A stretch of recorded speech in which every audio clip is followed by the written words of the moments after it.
Hello everybody, Preacher here from Organized Chaos, orcgamers.com. I'm playing Crown of the Gods right now, and I've had a request from a few different members actually, to talk a little bit about resource cities and how I do them. A lot of people use the optimizer tool, which we're all familiar with, and the overlays and the planner, but some of us, myself included, just need to go through cities a little bit quicker, and whether it's the planner is bugged, the overlays are bugged because it's a beta, we understand that. Or it's just you don't have time to be going to a different page, you don't have time to be tweaking the numbers there and setting it up properly, transferring the overlay, etc., etc. Whatever the reason is, for me, it's just a matter of time. I need to go through my cities fairly quickly. So I've developed a few basic rules for myself, a few basic guidelines that I use to eyeball my city. That's what I'm going to share with you today. This is not by any means a tutorial on how to build a complete, mathematically solid resource city that's going to beat the optimizer or anything like that. It's really, and the cities that I build don't beat the optimizer if you do the optimizer properly. That's the whole point of having the optimizer and the layout tool, is that you can actually make really fantastic cities with it if you put the time in. But I will come fairly close to them using some general rules and some general tips and tricks that I'm going to share with you here today. This is, again, this is not a full-on tutorial of how to build a resource city. This is just some basic guidelines to make a pretty good resource city if you need to do it quickly. So to start off, you'll notice that I have a level 10 basilica. I did that just to, and a level 10 storehouse. I did that just to make it easier to make this video, of course, so I can actually place all my buildings. I also have some construction time itemed in so that everything I place will build instantly. Naturally, of course, you would do this in stages. If you're starting a new resource city, you wouldn't have all that to start off with. But the basic layout is going to be the same thing. So the first little tip that I want to give you, and a lot of people don't realize this, is regarding counselors, particularly your trade counselor. A lot of people will go to their resource city and they'll set their trade counselor to whatever their current capacity is for their city. So you start off with a level 1, I think your capacity starts off at 10 or 15,000, something like that. So a lot of people will set that as their first resource amount to request, and then they'll come back when the city's leveled up a little bit, and they'll, their capacity will be 25 or 30,000, so they'll set it at that and then start getting resources in for that amount. And then as the city levels up, they keep revisiting the city and resetting the target resource amount to adjust for the current capacity that they have. You don't actually have to do that. One of the great things about the trade counselor, the way it works right now, you can set whatever amount you want, really, in the target resource amount. It will only ever fill up your city to the point that you can hold it. If your capacity is 50,000 resources and you set your trade request amount to 100,000, it's still only going to fill you up to 50,000. It won't oversend any resources. It won't actually send anything that would make you lose resources. So the first thing I do when I set up a resource city, as soon as it lands, I set my trade minister up, or my trade counselor up. I have my hub here set. I have it requesting the amount from my hub. I set it to 125,000 because a level 10 basilica takes 120,000 of each. So I set it a little bit above that in order to give myself enough to build it all the way up. I have my excess sent out even though I have no forums built yet, just because I don't want to have to come back to this page. Once you do this, you're set basically for the life of the city. The resource, the resources that get sent to you will only ever go up to your current capacity. My capacity is a little bit higher right now because I have this stuff pre-built, but if you start off with a level 1 basilica, it'll only fill it up to what you can hold for that one. And then as that levels up, your counselor will send more and more resources to keep you up to what your capacity is. So once this is set, it's pretty much maintenance free. You never have to come back to this page with your construction counselor set to upgrade all your buildings automatically or whatever ones you want. You'll never ever have to come back to the city once you have all your buildings placed. They'll all build themselves because of the construction counselor, and you'll always have resources coming in order to build the highest level building that you want because you've set those target resource amounts, and he'll always work his way up to that. So that's the first little trick that I wanted to show you. I know some people didn't know that, so that's a very, very handy thing to know. So the next thing that I want to talk about is the types of buildings first, just so we're all clear on the terms that we're using.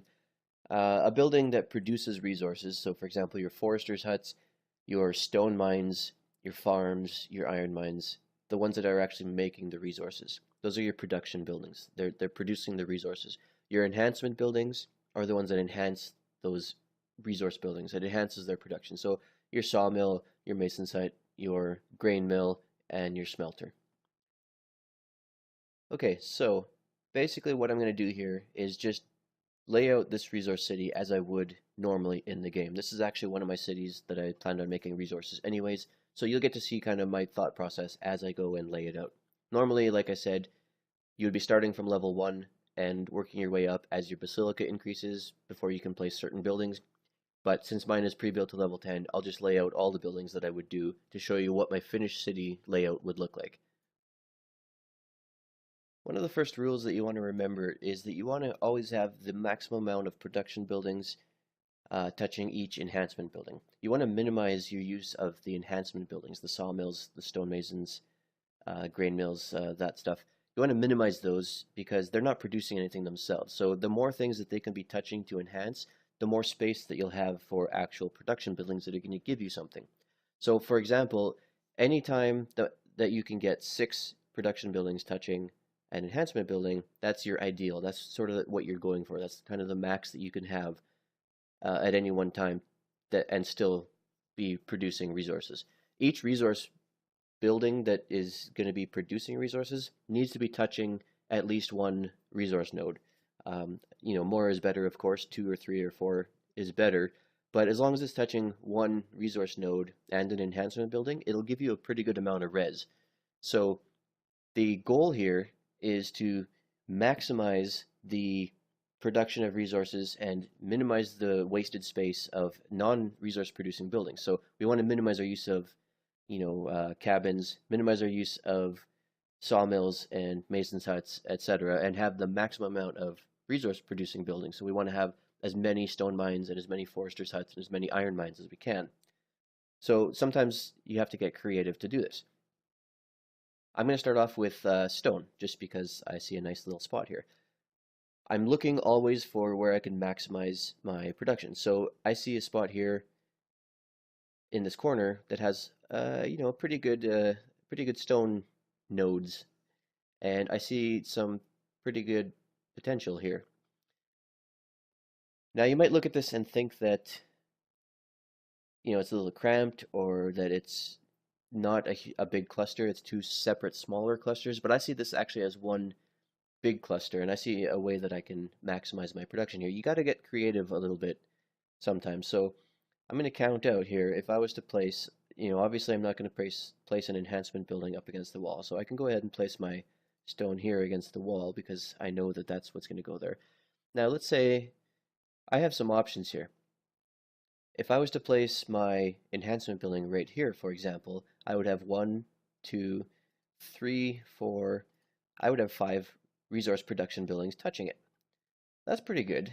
5 is actually a really good number. However, if I placed my enhancement building down here, I would have 1, 2, 3, 4, 5, and 6 buildings touching it. So that's kind of the ideal that you want to go for, is 6 production buildings touching your enhancement building. That's a really, really good coverage, and if anytime you can do 6, you should pretty much always do that. So I'm going to go ahead and quick build my stone mines based on that 6 layout.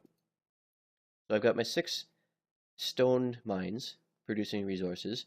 I'm going to go ahead and place a mason's hut in the middle of them. So my enhancement building now is touching 6 stone mines.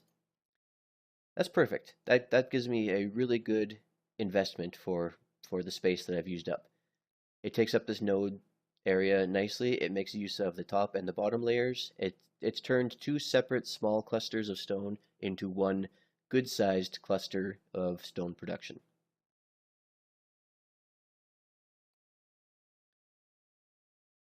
Okay, so I'm pretty happy with that. I like that little cluster there. That's a lot of production and minimized the amount of space that I had to use. So I'm going to look for any more spots in here that I can place 6 production buildings with 1 enhancement building, because that's, kind of the ideal. I see a nice cluster of wood here, And this looks very, very promising. So if I can count it out, if I was to place a sawmill here, that gives me 1, 2, 3, 4, 5, 6 production buildings able to touch it. So I'm going to go ahead and do that now. I'm going to place my sawmill in the middle.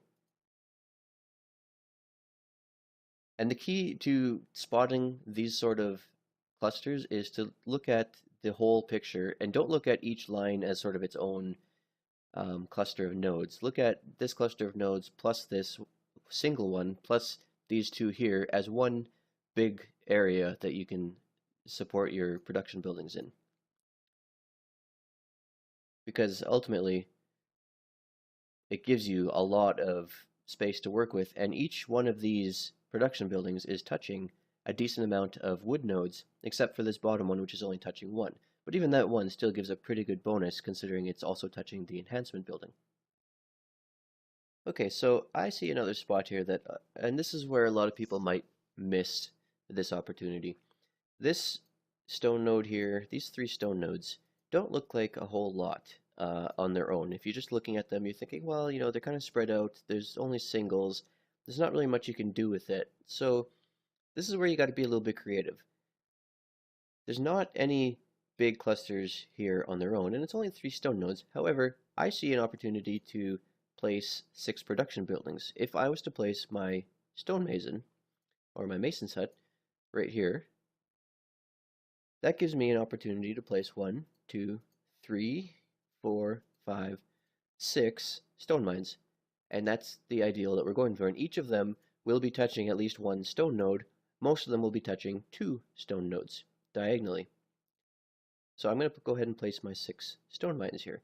That gives me, again, a really good stone cluster. Some of them, 2 of them are only touching 1 stone node, and 3 of them, sorry. One up here is also only touching 1.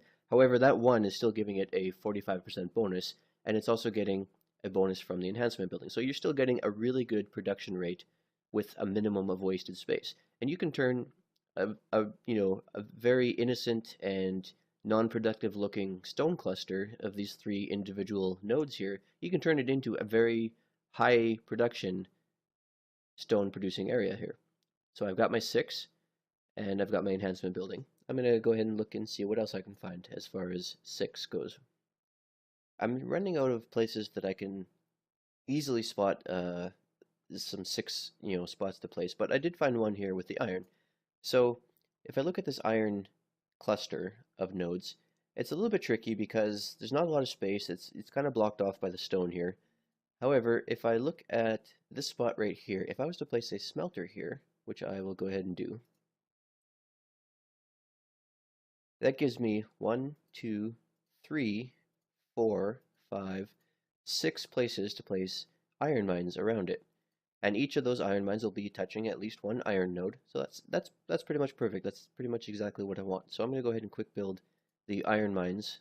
1, 2, 3, 4, 5, 6. All 6 touching the enhancement building. All 6 touching at least 1 iron node. Most of them touching a couple iron nodes. So that's perfect. I think I've pretty much run out of spots where I can place 6 for right now. I'm just going to go ahead and look, give a last quick glance around, and I think, yes, I'm out of spots to place 6. So I've placed 6 production buildings everywhere that I can fit them. So now I'm going to move down to the next one. I'm going to move down and look for spots that I can place 5 production buildings. I kind of work in order. I work 6, 5, 4, and 4 is kind of the minimum that I ever want to place production buildings in. If I need to fill up spaces and just use the last of my building slots, I'll place ones that are only touching 3. I would never place anything that's only touching 2. So right now I'm going to look for 5. I think I saw one down here by the wood. If I was to place a sawmill here, I have 1, 2, 3, 4. No, that's not 5. I have a good spot for 4 there.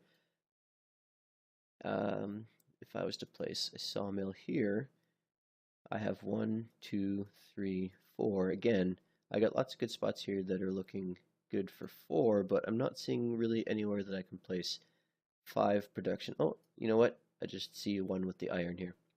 So again, we got iron nodes individually separated.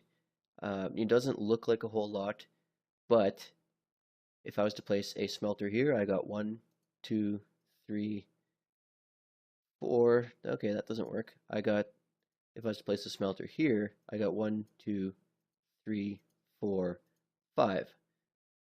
So I'm going to go ahead and get rid of this forest node because it's not doing anything for me anyway.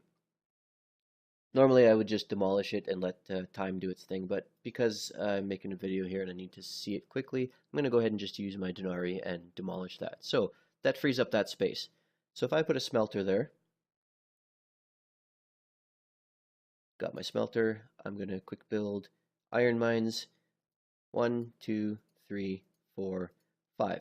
And again, each of them is only touching one or two nodes, but that one or two nodes is actually enough to make a really good production, and each of them is touching the enhancement building. So this enhancement building is enhancing 5 production nodes, rather than doing 2 or 3 here, 2 or 3 up there, and having to use extra slots for the enhancement buildings. This was just a way to minimize wasted space. Okay, looking around, I found one more spot that I can place 5 resource buildings. And so I'm going to go ahead and place my mason's hut right here. And again, this really doesn't look like a whole lot of stone when you're looking at it, but the whole idea is looking kind of beyond the big clusters and seeing what you can do to be creative with the ones that you're given. So in this case, I place my mason's hut there. I've got 1, 2, 3, 4, 5 spots that are all touching resource nodes. So that's perfect. That turns a relatively dismal looking node cluster of 3, small nodes of stone not really touching each other. It turns it into a really good production area where I've got 5 production buildings all working off of them and only wasted the space of 1 enhancement building. So I'm pretty happy with that. I'm not seeing any more easily, or nothing that's popping out to me that I can place another 5 buildings. I'm just going to look around here again. I want to kind of work my way down. Like I said, I've placed all the ones where I saw that I could place 6. I'm working my way down. All the ones that I've seen that I can place 5 buildings, and now I'm going to do a last double check for the 5 buildings, and then I'll move on down to the 4 buildings. So I did find one more spot that I can place 5, and again, I have to demolish a resource node to do it. Normally, like I said, I would let time do its thing, but for the purposes of this little guide, I'm going to just get rid of it quickly. If I place my sawmill where that lake was, that gives me the opportunity to place 1, 2, 3, 4, 5 forester's huts. So each of them, there's a couple that are only touching 1. Actually, there's only one that's only touching 1. So the rest of them, all these 4, are all touching 2 resource nodes at least. So that's a pretty good bonus. So I'm happy with that. So now I'm pretty sure that that's the last of the 5 production spots. I'm going to start looking at where I can put 4 buildings. So right off the bat, I see the forest up here. This is a pretty good cluster of forests.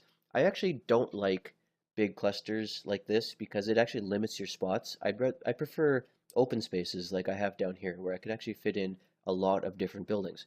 I find I get more production that way as opposed to this wasted space. This corner up here, I really can't do anything with it. Up here, I really can't do anything with these spaces here because it's just not efficient. What I do have though is I have a spot here where I can place a sawmill, and that gives me 1, 2, 3, 4 spots that are all touching at least 1 resource node, and most of them touching more than 1 resource node. Even this one down in the corner here is touching 2 different resource nodes. So that's perfect. So I'm going to go ahead and place those. 1, 2, 3, 4. So it does seem like I'm wasting a little bit of space up in this corner, but as I was mentioning earlier, the fact of the resource nodes being so dense here, it is actually detrimental. I prefer cities that have not as dense resource nodes for this reason, because now I have this wasted space up here. I could place a forester's hut, and I may do that if I have extra building slots. It's just not going to give me the same return as something that's touching an enhancement building. So that's my first 4 cluster. I'm going to go ahead and leave that and look for a couple more. I noticed right away that I have actually a lot of opportunities here to place 4 production buildings. You really should try to minimize the amount that you build of production buildings, or sorry, enhancement buildings that are touching less than 4 production buildings. There's never really any reason to have an enhancement building like a sawmill that's only touching 3 foresters' huts. You can almost always find ways to increase that to at least 4. One example that I'm going to use is this stone node here, these 2 stone nodes. It doesn't look like a whole lot, and what a lot of people would be tempted to do is place a line of 3 stone mines with 1 mason's hut underneath them, and then do the same thing on the top if they had the space. It's actually not that beneficial to do it that way. So what I'm going to do, and I'll show you a pattern that I use in pretty much all of my cities without fail. There's always going to be lots of opportunities for this. I'm going to go ahead and place 2 mason's huts. I'll try that again. I'm going to go ahead and place 2 mason's huts, 1 there, 1 there. Now what I'm going to do with the stone mines is I'm going to go 1, 2, 3, 4. So this enhancement building is touching 4 production buildings, all based off of 1 stone node. And I'm going to do the same thing on this side.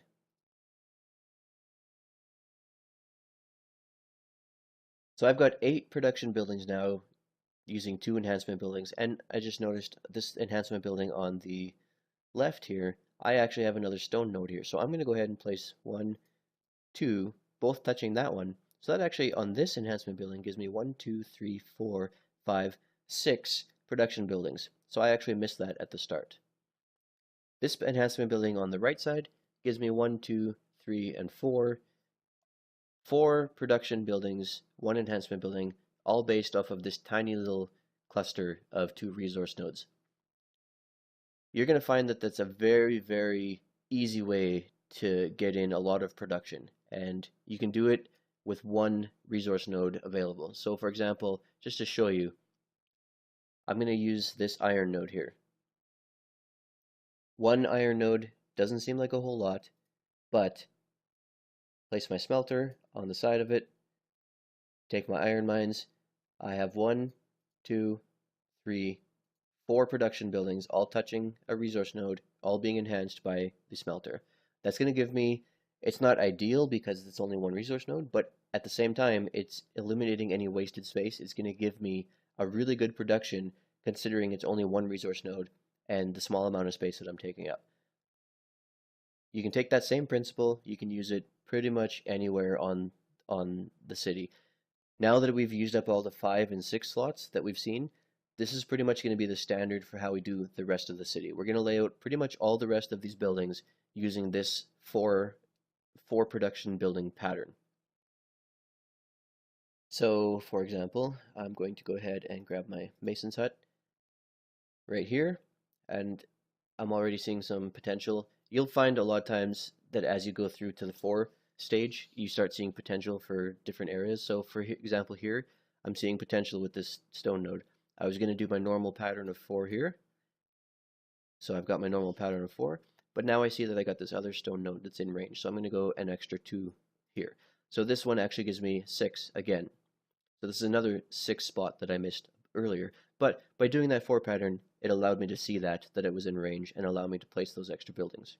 So I got a really good production cluster here, whereas before the buildings were there, it really looked pretty, barren. It didn't look like it would actually produce much of anything. I'm going to look around. I'm going to go ahead and fill in some of the rest of these 4 spots. And they're all pretty easy to spot. In this case, I could place stone mines in these spots, but I would only realistically have room to get 3 production out of them. Whereas if I place my smelter here, I can realistically get 4 production buildings out of my iron. So I'm going to go ahead and do that just because it gives me more benefit than if I was to fill in the stone. Of course, that could change if I really, really needed stone and I had a surplus of iron. Obviously, I would, prefer the stone a little bit more over the iron. So I got those placed. Again, it's a nice 4 cluster. I'm going to go ahead and look around and see what else I have to work with here. I don't see a whole lot. I do see the iron up here again. It only looks like a small pretty useless cluster here, but that 2 iron gives me the opportunity to place my 4 cluster. So I'm going to do that pattern again. Always at the end of it, I'm going to place my smelter, I'm going to place my 4 iron, and I have a nice little production set going on there. It's too bad I don't have the space at the top of here, otherwise I could do the same thing up top here. I do see that I have some wood to work with here, so I'm going to go ahead and place my sawmill here.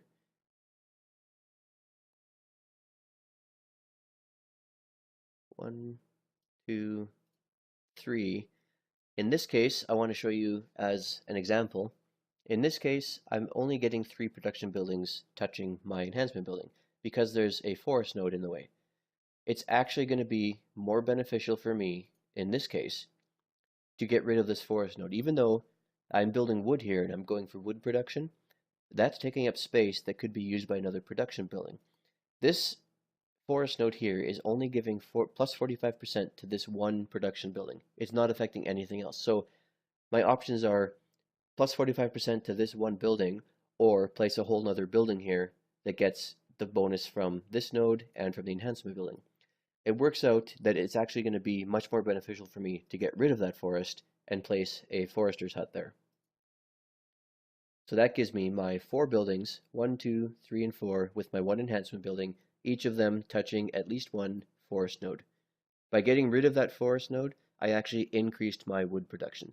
So keep in mind when you're looking at your city, keep in mind, look for opportunities like that where you can actually get rid of one of the nodes that you need and increase your production. It's a little bit counterintuitive, and it doesn't, it's not something you would normally think of doing when you're looking at building for wood or stone. You wouldn't normally think of getting rid of wood or stone, but sometimes in certain cases like that one, it can actually be a lot more beneficial for you, and it actually will give you a lot more resource production. So I've almost placed all of my buildings. You see I've got 9 buildings left. I want to make sure, I got my storehouse. I want to make sure that I save enough for my carts, so I'm going to place a forum here just to make sure I don't accidentally build too many buildings. So that one forum, because I'm close to my hub, would actually be enough for me. I'm going to place 2 just because most people are far enough away from their hub that they need 2 forums. I don't find you ever normally need more than 2 forums. If you do, you're probably settling too far away from your hub. You're probably scattering yourself a little bit too much. So I'm going to just place those 2 forums just to make sure I account for them. Now I'm starting to run out of production spots where I can get 4. You'll see that I have some nice clusters here, which you would normally think of placing. I could place a smelter there, and I could place 1, 2, 3 iron mines, or I could place a sawmill here. I could place 1, 2, 3 forest huts, but I find as soon as you go below 4, you're actually starting to minimize your resource production. Instead, what I'm going to do is I'm going to start looking at cabins. So my general rule of thumb with cabins, I'm going to go quick build cabin. So when I'm looking for places to place cabins, not only do they give me construction speed, which is nice, but I'm not too worried about the construction speed. I'm more worried about how they're going to enhance my resource production. I try and do a minimum of 3. So every cabin should be touching a minimum of 3 production buildings. So any more than that is a bonus. 4 production buildings is nice. 5 or 6, if you can swing it, is going to be pretty awesome. Generally, if you can get your cabin to be touching 3 resource buildings, that's pretty great. So I'm going to look at all the ones that I can touch more than 3 to start off. So right here, you can see I got a lot of spaces open.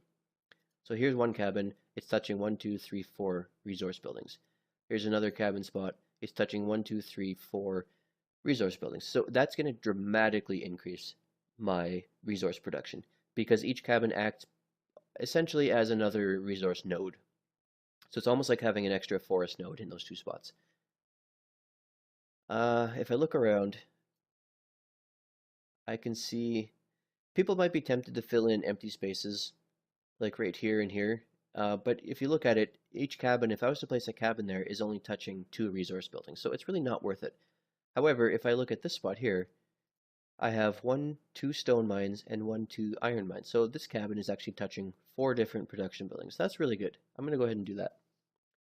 Same thing down here. 1, 2, 3, 4 production buildings, which is perfect. In this spot here, I'm actually going to be able to touch 5 production buildings. So that is a really good spot. So 1, 2, 3, 4, and 5 gives me, this is going to really enhance my production in this area. That one cabin is affecting 5 different production buildings, and it's basically acting as a stone node, a forest node, and an iron node all at the same time. So that's perfect. That's really what you want to try and aim for.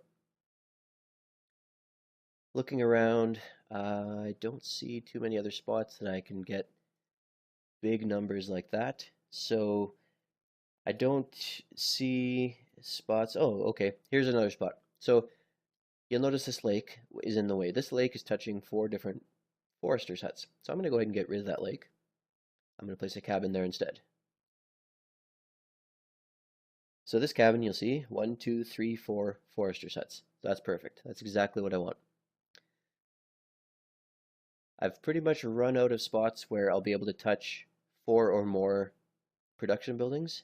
And so now I'm going to start looking at where I can touch at least 3. I only have 1 building slot left, so I'm going to go ahead and just place it anywhere. Stone and iron here I like, so I'm just going to go ahead and place my cabin there. It's touching 3 production buildings, giving me a good bonus. Okay, so I've used up all my building slots now, all 100 of them. Everything is level 1 right now, but this is just for demonstration. So you can see I got a pretty good layout for resources here. I have maximized my cabins. I saved them for last. I maximized production first, and I did the cabins last just to add a bonus. Treat them as nodes. It's like being able to add in an extra resource node. The construction speed I'm not too worried about. You get that through research anyway, and once the city's done, the construction speed doesn't affect it anyway. It's not like I'm building or rebuilding anything as we go on. So I saved the cabins for last. I didn't place that many of them. Some cities will have more cabins. Some cities will not have that many. This one didn't have that many just because I had so many good production spots. I didn't have to use any enhancement building that was only touching 3. I managed to do it so that every enhancement building is touching at least 4 production buildings. So that's ideal, 4 or more. If you have to go down to enhancement building touching only 3, then you're starting to kind of scrape the bottom of the barrel for spots, which either means that you have a really good city that you've maxed out all your good spots, or you have a really bad production city that needs some optimizing. I've maximized the output of my cabins by having all but 1 touching at least 4 production buildings.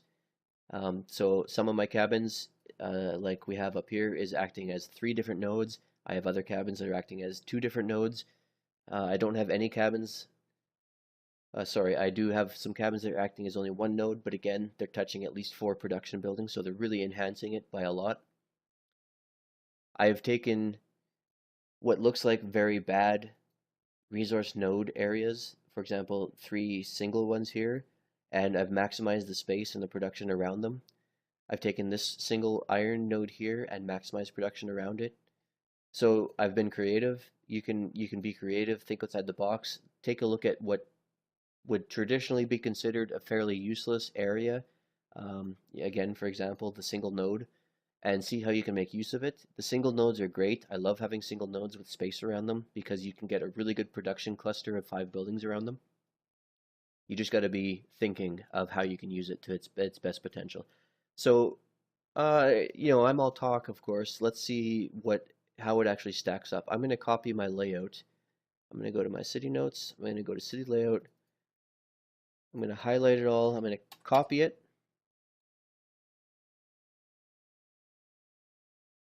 Sorry, I'm going to copy it. I'm going to go to the optimizer, and I'm going to see how it stacks up to the optimizer. Let's load this. Okay, so that's not bad. So that city that we just laid out, we just eyeballed it. We didn't use any tools. We went from start to finish and just laid it out how we saw it. It gives me in the optimizer in the live game a total production for resources of 78,860. That's pretty good. I'm perfectly happy with that. So what I'm going to do, just to show you how it stacks up to the actual optimizer itself, I'm going to go ahead and remove all the buildings in this optimizer, and I'm going to show you using the optimizer's algorithm, and I'm going to have the optimizer fill in the buildings, and we'll see how it stacks up. So remember that. My city, eyeballing it, using those general guidelines, 78,860. Go ahead and remove all the buildings. except these ones don't want to remove. Okay, so we had a storehouse, we had 2 forums. We'll leave that there. We'll go ahead and add 97 buildings using the weighted values of 1.1, 1.1, 1.1, and 0.49 for wood, stone, iron, and food respectively. We're going to go ahead and add 97 buildings, and we're going to see what the optimizer algorithm comes up with and see how we compare. So the algorithm is finished. We look at the optimizer, what it came up with, and it's quite different from what I laid out in my city. So we look at the total resources, and it's 87,390. That seems like a lot more than what I had, but you got to also consider that the food accounts for 7,000 of that. Food, as we all know, doesn't really carry the same weight as other resources. So, you know, considering that if you minus the food, we're looking at 80,000-ish resources compared to my 78,000. It's actually really close. So I mentioned earlier in the video that we wouldn't be getting the same numbers as the optimizer, but by eyeballing it, you can actually get really close to it. I would say personally that that's an acceptable difference comparing these two. The 87,000 with food included compared to my 78,000 with no food included. I think that's very acceptable. So I hope that this helped you. I hope you can get a few different tips and tricks and rules and guidelines for building your city. Follow those basic rules. Consider the numbers. Consider your layouts of how you do them. Consider thinking outside the box. Don't necessarily need to coat every side of a resource node with buildings. You can go in the middle and maximize your efficiency, maximize your space, and maximize your cabin space. If you have questions, concerns, if you have comments, if you see something that I missed or you think I could do better, feel free to comment, send me a message in game, send me a message on the website, orcgamers.com. Hope you guys enjoyed the video, and if you have other questions of anything else related to the game, if you want me to cover any other topics, shoot me a message and maybe I'll do another video. Other than that, I hope you guys enjoyed this one, and I will talk to you soon. Thanks.